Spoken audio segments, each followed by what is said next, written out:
My name is Susanna. I'm joining you from Helsinki, Finland, and I will be your host today. I'm a big fan of Buddhism recovery and Buddhist recovery. I facilitate both 8-step recovery meetings and mindfulness-based addiction recovery courses here in Finland. I'm a member of the board of the Buddhist Recovery Network, as is our, our teacher for today. So we have a teaching offered by our own Vince Cullen. Thanks for coming back.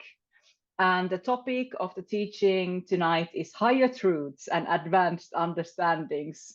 Quite a topic. Exciting to see what Vince has to say about it.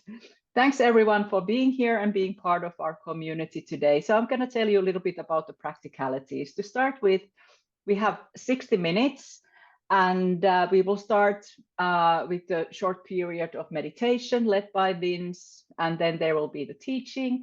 And at the end, there is usually a session of Q&A. All of our teachings are given freely, and we are blessed with some amazing teachers who have experience on the cushion, experience working with body, speech, and mind, experience in the ongoing practice of recovery by the way of Dharma. As we practice the Buddha's teaching of generosity, we invite you to give dana that will be given to support our ongoing Buddhist Recovery Network meetings and to support the teacher. You can give on a one-time or recurring basis using the link that was posted to the chat field by our tech host, who is Shona today. Please be sure to indicate that your donation is for the Academy, and we sincerely thank you for your generosity. And if you happen to forget to mention that it's for the Academy, we usually take these donations that come during this event and right after, and we put it under the heading of Academy anyway, so no worries about that. And then to the main thing of tonight, so to our guest teacher, Vince Cullen. So this is what Vince says about himself. Having drunk alcoholically from the age of 14 until 39, Vince Cullen sat in his kitchen and poured a glass of lager. He made a promise to himself that this would be the last drink ever. And that was 26 years ago. Since then, he has been associated with what, this is always a tricky word, what? Tham Krabok, the famous detox monastery in Thailand, and Buddhist-oriented drug and alcohol recovery. Vince founded and has facilitated 5th Precept Sangha meditation for awakening sit and share meetings in England, Scotland, Ireland, India, Nepal, Thailand, and the USA as part of his ongoing teaching of Hungry Ghost retreats. He is a board member of the Buddhist Recovery Network and a keynote speaker at Buddhist Recovery Summits, as well as a regular teacher for the Mindful Recovery Foundation. And the topic for today's teaching is higher truths and advanced understandings. The Buddha's first official teaching was given to noble ones, that is the 5 ascetics who trained alongside Gautama, seeking an end to the suffering of this existence and an end to future rebirths. The way out of suffering, the Buddha said, was the middle way, the middle path between the extremes of sensual existence. The first and most critical step of the middle way is appropriate understanding. And the first things we need to understand correctly are the realities and possibilities of being human. Join Vince to explore what an advanced understanding of the true realities of existence are and what an appropriate response might be in both our mental attitude and our engagement with the spectrum of sensuality. Welcome, Vince. It's a pleasure to have you with us. And hopefully I pronounced everything quite correctly. My Thailand is a little bit rusty. I don't know any Thai language, so. I think your English is better than mine, Susanna. Yes, what Tham Krabok in Thailand. But moving on, welcome everyone. Thank you all for coming today and for sitting with me. A special thanks to Susanna and Shauna for hosting and technical hosting of today's event, and thanks to the Buddhist Recovery Network for inviting me. We are going to explore what I've rather grandly termed higher truths and advanced understandings. But first, we're going to sit for about 20 minutes. We're going to practice serenity with a serenity breath meditation. And it's a way we can be kind and compassionate to ourselves. We're going to give ourselves the next 20 minutes to do nothing, to go nowhere, and to be no one, just to sit and enjoy our breath. So I need to find a time. I can't see a time on my screens.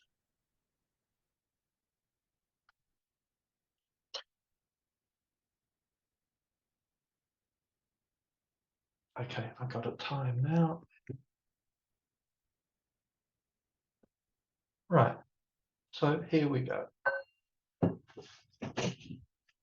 If you'd like to take an upright, dignified posture as best as you can in whatever environment you're in,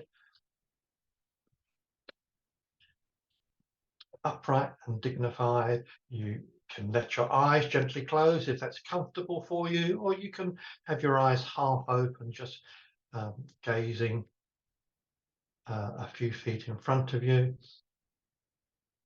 This posture is very important in the sense of it can represent the heart's desire to awaken, our heart's desire to move away from avoidable suffering, to move towards the end of avoidable suffering. This noble desire that's made out of compassion, the desire to move away from suffering, to move towards the end of suffering is a compassionate movement. It's not a movement made out of aversion to this human existence. There's a very important distinction, our intentionality for undertaking this practice. So an upright, dignified posture, a posture representing your heart's desire to awaken, with your eyes closed or half open. And we can start to settle into our serenity breath meditation by taking a very full, very deep breath in.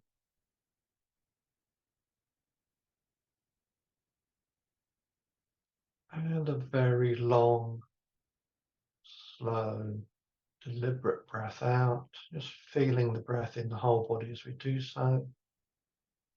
And again, a very full, very deep breath in.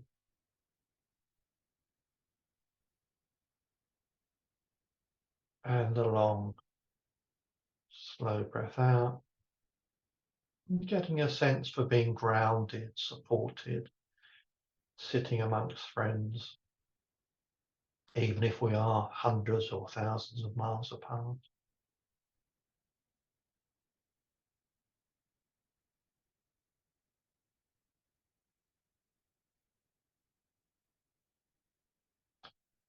We can let our face be soft and allow our jaw to relax. Let our shoulders drop back quite naturally to open up the heart area.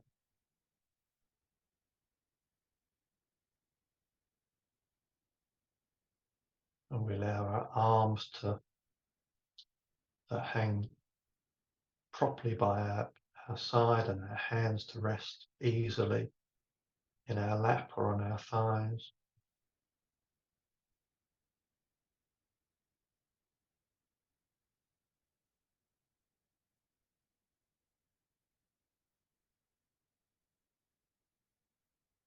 The Buddha's instructions for tranquility meditation or serenity meditation start with knowing that we're breathing in with mindfulness and knowing that we're breathing out with mindfulness.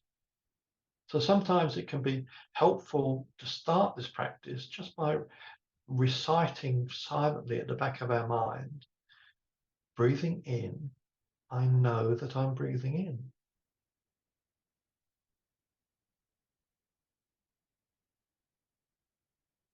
Breathing out, I know that I'm breathing out.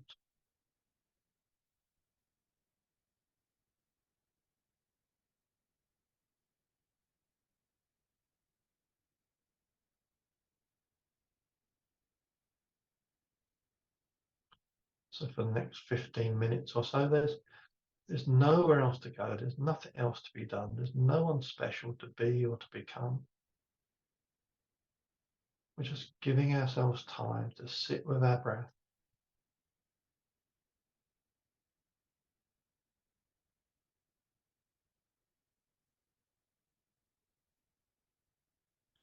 We can let the breath calm down to its natural rhythm.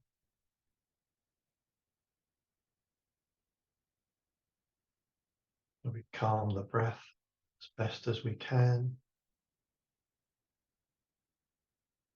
Doing so, we relax the body as best as we can.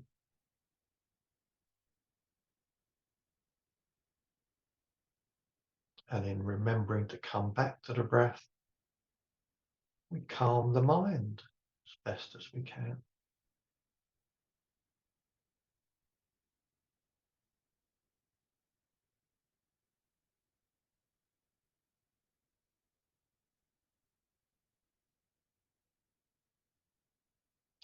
Breathing in, I'm fully aware that I'm breathing in.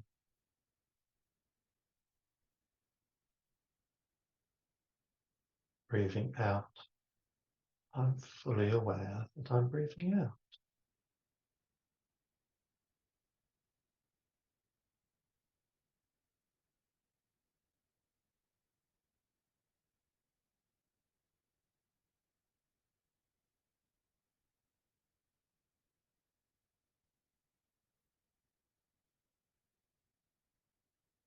Once we settle into our practice, it might be possible to drop the verbal commentary and just notice, just be aware with a wordless awareness in, out.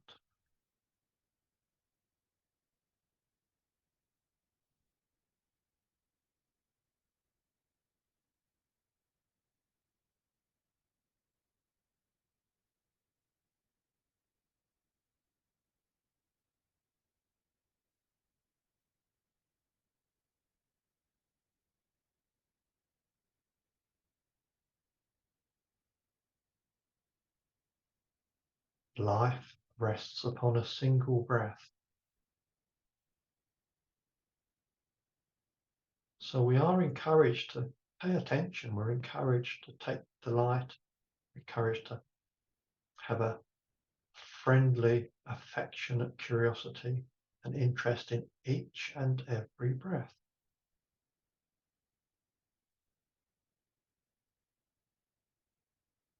This serenity meditation or tranquility meditation is intended to cultivate a calm and pleasant abiding here and now.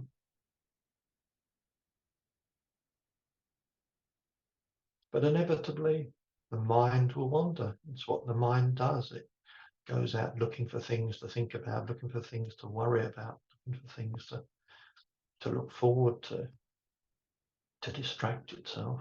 And that's just what the mind does. And that's as a sort of benefit of this practice is we learn to keep bringing the mind back to do our bidding. So when we notice that our mind has wandered off, we simply smile. And with a kind, friendly note of not breath, we bring our full awareness back to this magical process of breathing.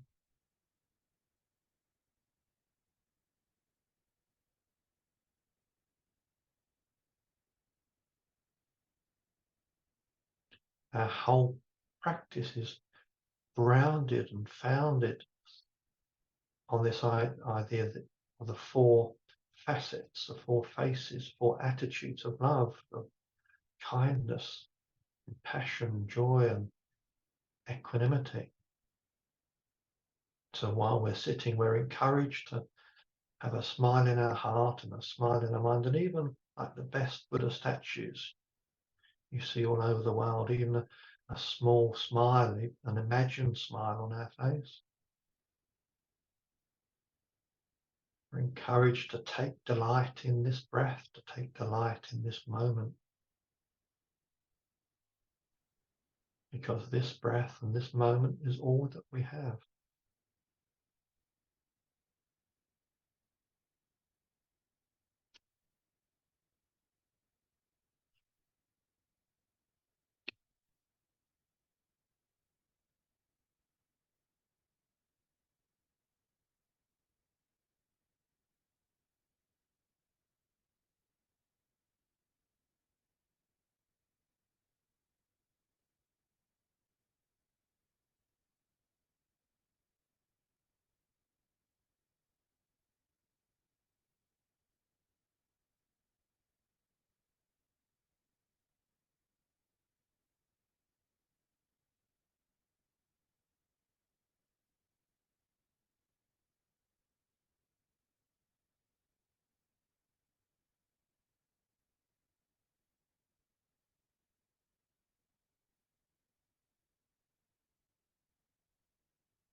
We might check in with our posture, and if we notice any tension, any stress in the body, we might just try to let it go on the next in-breath.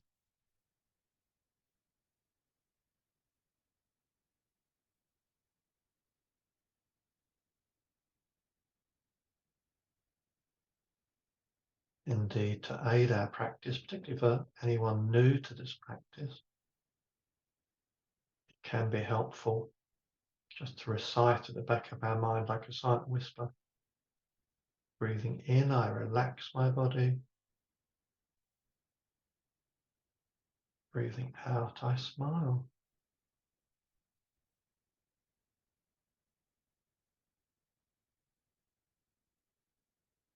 Breathing in, I relax.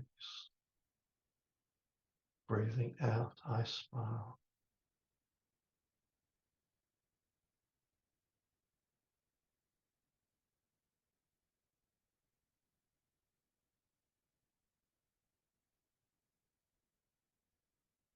Relax. Smile.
Thank you, everyone. Thank you for sitting.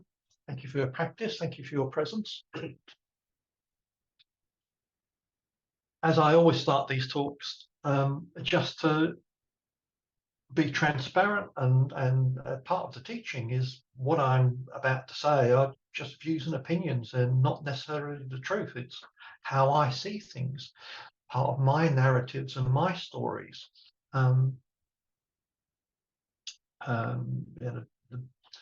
Just because something is written down in black and white, or something is said by a teacher, doesn't necessarily make it true.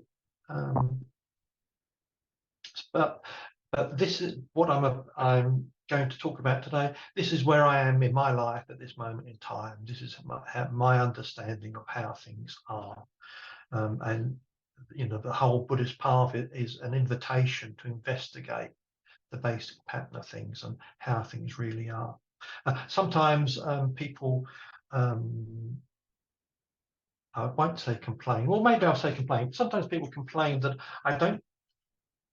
sometimes I don't speak directly to addictions. And that's because the whole of the Buddhist path is about recovery from addiction. The whole of the Buddhist path is about freeing ourselves from cravings and aversions. So often I don't feel that I have to be explicit about it. This is about coming to terms with life as it is, life on life's terms. I hope that makes sense. To paraphrase the Buddha in his famous talk to the Kalamars, this group of villagers who were confused by all different teachings they heard, the Buddha said, when you know for yourself, what is it? What thoughts, what words, what actions lead to pain and suffering?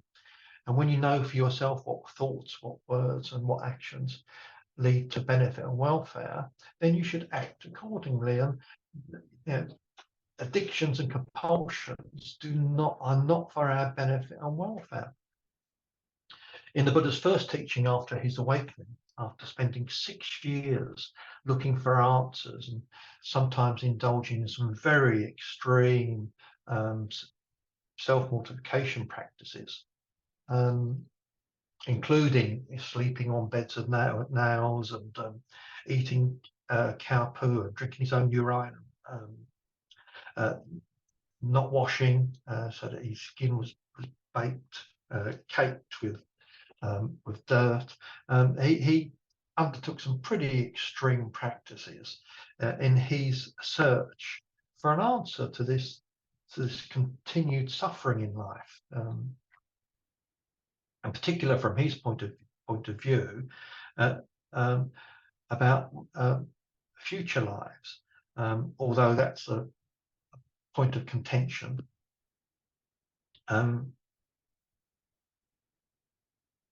But eventually, after 6 years of practice and after having tried many things to the point of near death, he wanders off into the forest and sits and makes a vow to not to move, not to move on anywhere, until he had an insight until he'd woken up to how things really are. And he had a breakthrough, without a doubt. And when he did, he didn't think that other people would understand what he'd seen. He didn't think what other people would want to hear what he'd seen. Excuse me. But to cut a long story short, he went off to find these 5 guys that he'd been practicing with over the last, at various times over the previous 6 years, these 5 ascetics. And he gave them a talk. And now there are at least 17 versions of this talk in the various canons and traditions, Buddhist canons and traditions. The Pali of the Theravada tradition, and Chinese and Sanskrit, the Mahayana traditions. And some versions of this talk are very different from other versions, and they're different components, different content. Now, although all of these 17 talks do contain references to 4 truths in some way, not all of them contain references to the two extremes of living. And these two extremes of living and how we should apply a middle way, a noble eightfold path to avoiding these extremes. In one particular recording of this this first talk, saying not all of these 17 versions have this in it. The Buddha says, those who have left the family should not go near the two extremes of addiction to sensual indulgence or addiction to self-mortification, which is not virtuous and noble. It's tiring of body and tiring of mind, and it's not beneficial. We should remember that the Buddha was looking for an end to the cycle of rebirths, and as that was a common belief system at the time, we have to view his insights through that lens. And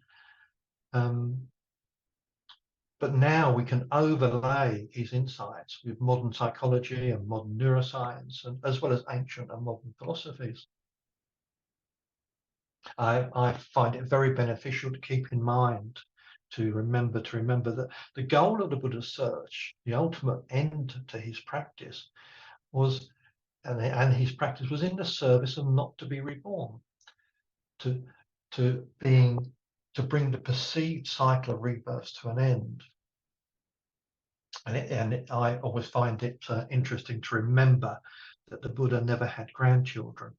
And as an aspect of karma, of cause and effect, of action and reaction, not having children is quite a choice, quite a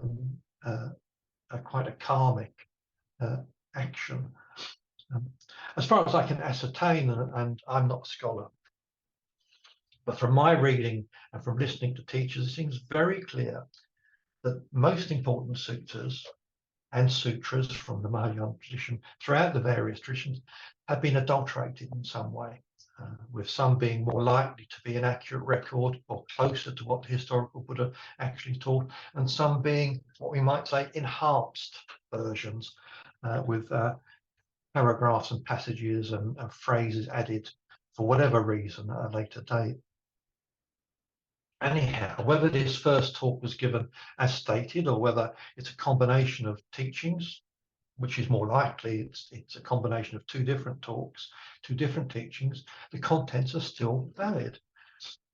From a personal perspective, I'm very much drawn towards the versions that open with the Buddha explaining these two extremes and going on to say that the answer to avoiding these two extremes, the addiction to sensual pleasure, the addictions to self-mortification, is the Eightfold Path, or sometimes referred to as the Noble Eightfold Path. So in this instance, in this view, this insight about the middle way that is literally placed or prioritized above and before the Four Truths as they come later in the talk. The English scholar and Pali translator Peter Harvey, he references the truths as truths for noble ones.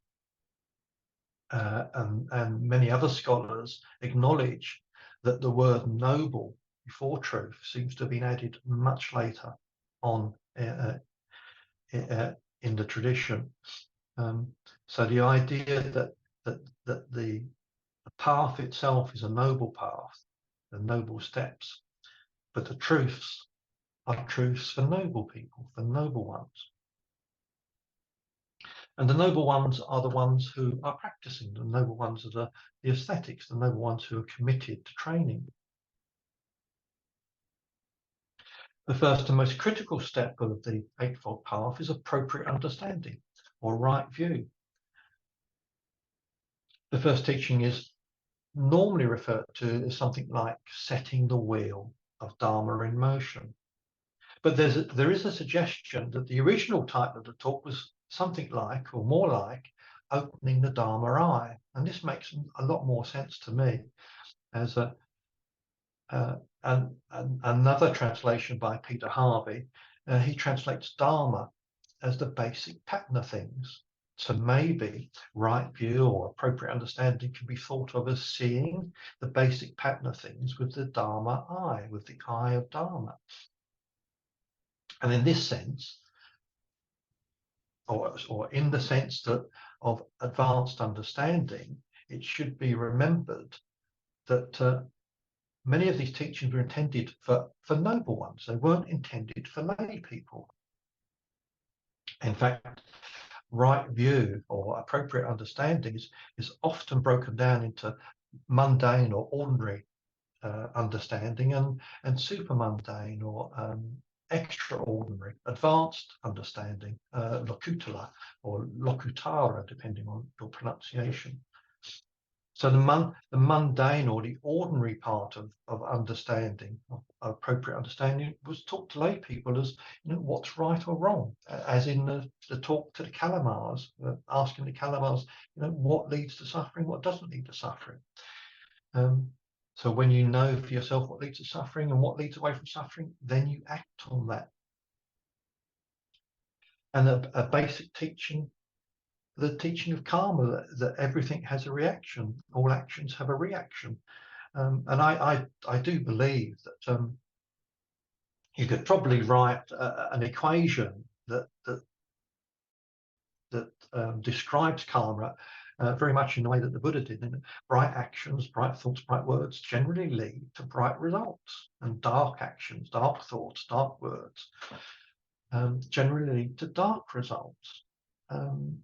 As a you know, a variable generalization. And another ordinary understanding would be the benefits of ethical living.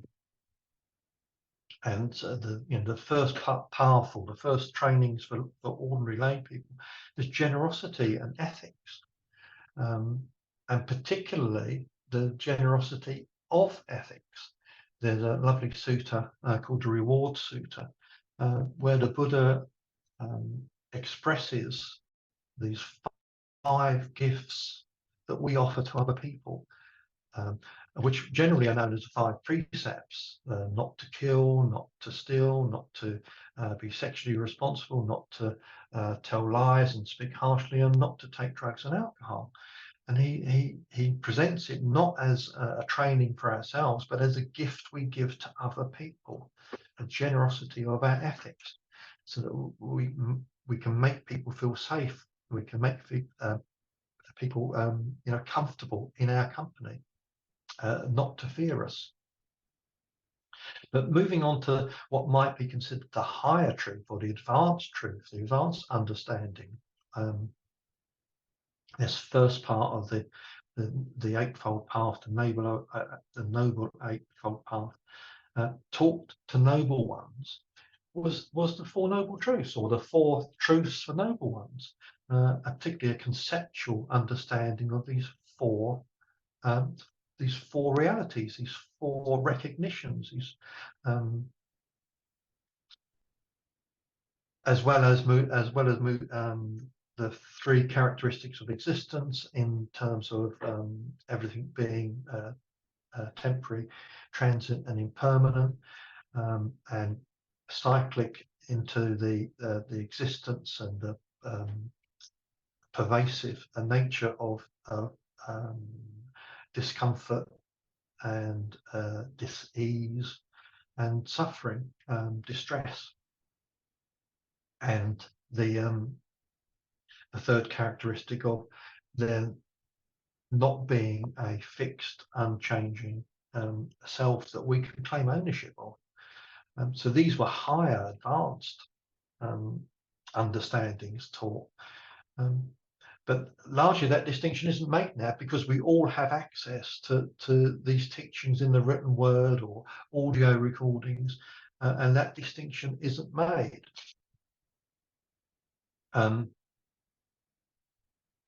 So what I'm getting at, the point I'm trying to make, is this advanced understanding, this first step on the Eightfold Path, is to understand things as they really are, to understand the basic pattern of things.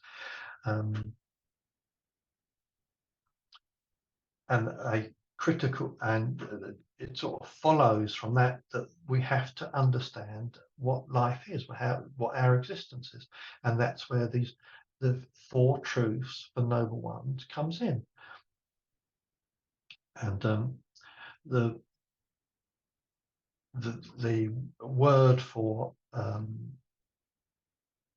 suffering or unpleasantness or distress that the Buddha uses is dukkha, and it's hard to get an English translation of that word.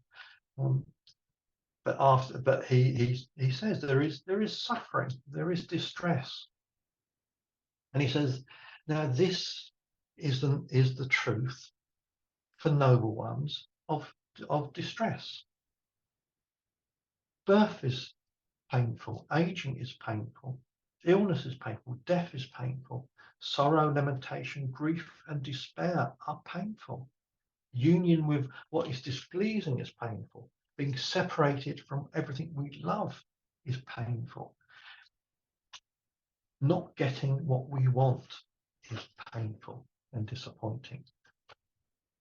In brief, the 5 aggregates that we cling to as a self, my feelings, my thoughts, my perceptions, my body, that's painful. It doesn't lead to my benefit and welfare. The actual root meaning of dukkha is a dirty axle hole. So if you can imagine the central hole in a wheel being dirty and gritty and lumps of rock or whatever, and the axle goes in, that it would lead to a bumpy ride, an uncomfortable ride, an uncomfortable journey.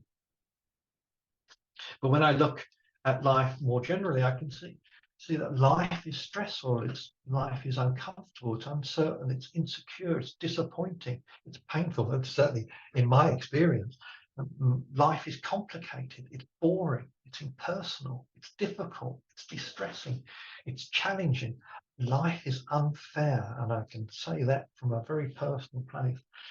Life is incapable of providing any lasting satisfaction. Life isn't just stressful. In many ways, life is traumatic. And so the Buddha doesn't sugarcoat anything. Birth, sickness, old age, and death, and you don't get what you want. And you have no control over yourself. So he doesn't sugarcoat anything. He doesn't pull any punches. And whether you have a belief in a future life or not, or regardless of a belief or hope or craving for continued existence, this life, this existence is difficult and it's disappointing. And then you die. And this is to be understood. This is, for me, the essence of wise understanding, of appropriate understanding, of right view. Life is difficult and disappointing, and then you die. And if you expect anything else, you're going to be disappointed. So in the Buddha's first talk, after he's awakened to life as it really is, and he shares these 4 important realizations. So he proposed that the basic pattern of life is painful. And so he suggested we investigate and fully understand what that pain actually means to each and every one of us. This first realization, his first teaching, he goes on to point out that the pain of life comes as a result of human compulsions, our preferences and our aversions, our addictions, which he says can be overcome and abandoned. And then he says that it's possible for anyone to personally experience and personally verify the absence of these compulsions. Now, I would suggest that many of us here who have some recovery time under our belt have personally experienced and can personally verify the absence of compulsions. And lastly, the Buddha suggests that we actively engage in a program that supports the abandonment of harmful compulsions and minimizes unnecessary and avoidable pain. As tasks, as jobs to be done, these realizations might look like this.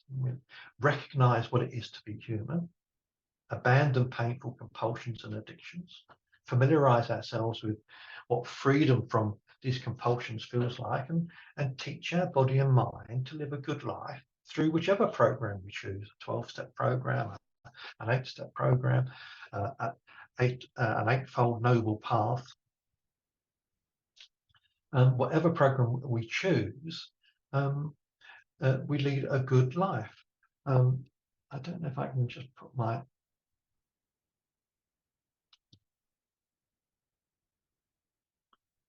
just as a slight aside, in an early AA booklet, very early AA booklet, the following is quoted. Oh no, in fact, I can't quote it because I haven't got a link here to it. But as well as the 4 truths for noble ones, or the essence of those 4 truths for noble ones, is life is difficult, it's disappointing, you don't get what you want, and then you die. And unless we fully understand that and embrace that, we're just going to continue to suffer. The Buddha's final words could be paraphrased as everything falls apart, so proceed with care. Again, he doesn't sugarcoat anything, he doesn't pull any punches. So everything falls apart, proceed with care. So it's important to emphasize that if we have no expectations then we don't have disappointments. If we have realistic expectations, then we can live a realistic life. Expect the best, but plan for the worst. It might seem that life in this case would be pointless or meaningless, but as Albert Camus suggests, life is absurd, but life is still worth living. Life can be fulfilling despite the natural ups and downs and difficulties and disappointments. In terms of recovery, there is a life without alcohol and other drugs and distracting compulsions, and it's a very good life. We can give whatever meaning to our life that leads to our individual and collective thriving. Remember the Buddha's 3rd realization, that anyone can experience and personally verify the absence of cravings, aversions, compulsions, even briefly. This existence, however, is short-lived. And if we don't have suffering, if we are free of cravings and aversion, then this is nirvana. And I'm conscious of time. I'm going to end there and throw the forum open for questions, comments, complaints. Thank you, Vince. Thanks for the wise words. And I'm sorry that I had to call someplace because somebody's playing saxophone quite loudly here, and I wasn't able to hear that much at some point. So, but it's better now, I guess. But anyway, we have 5 minutes before closing, so it's time for the Q&A.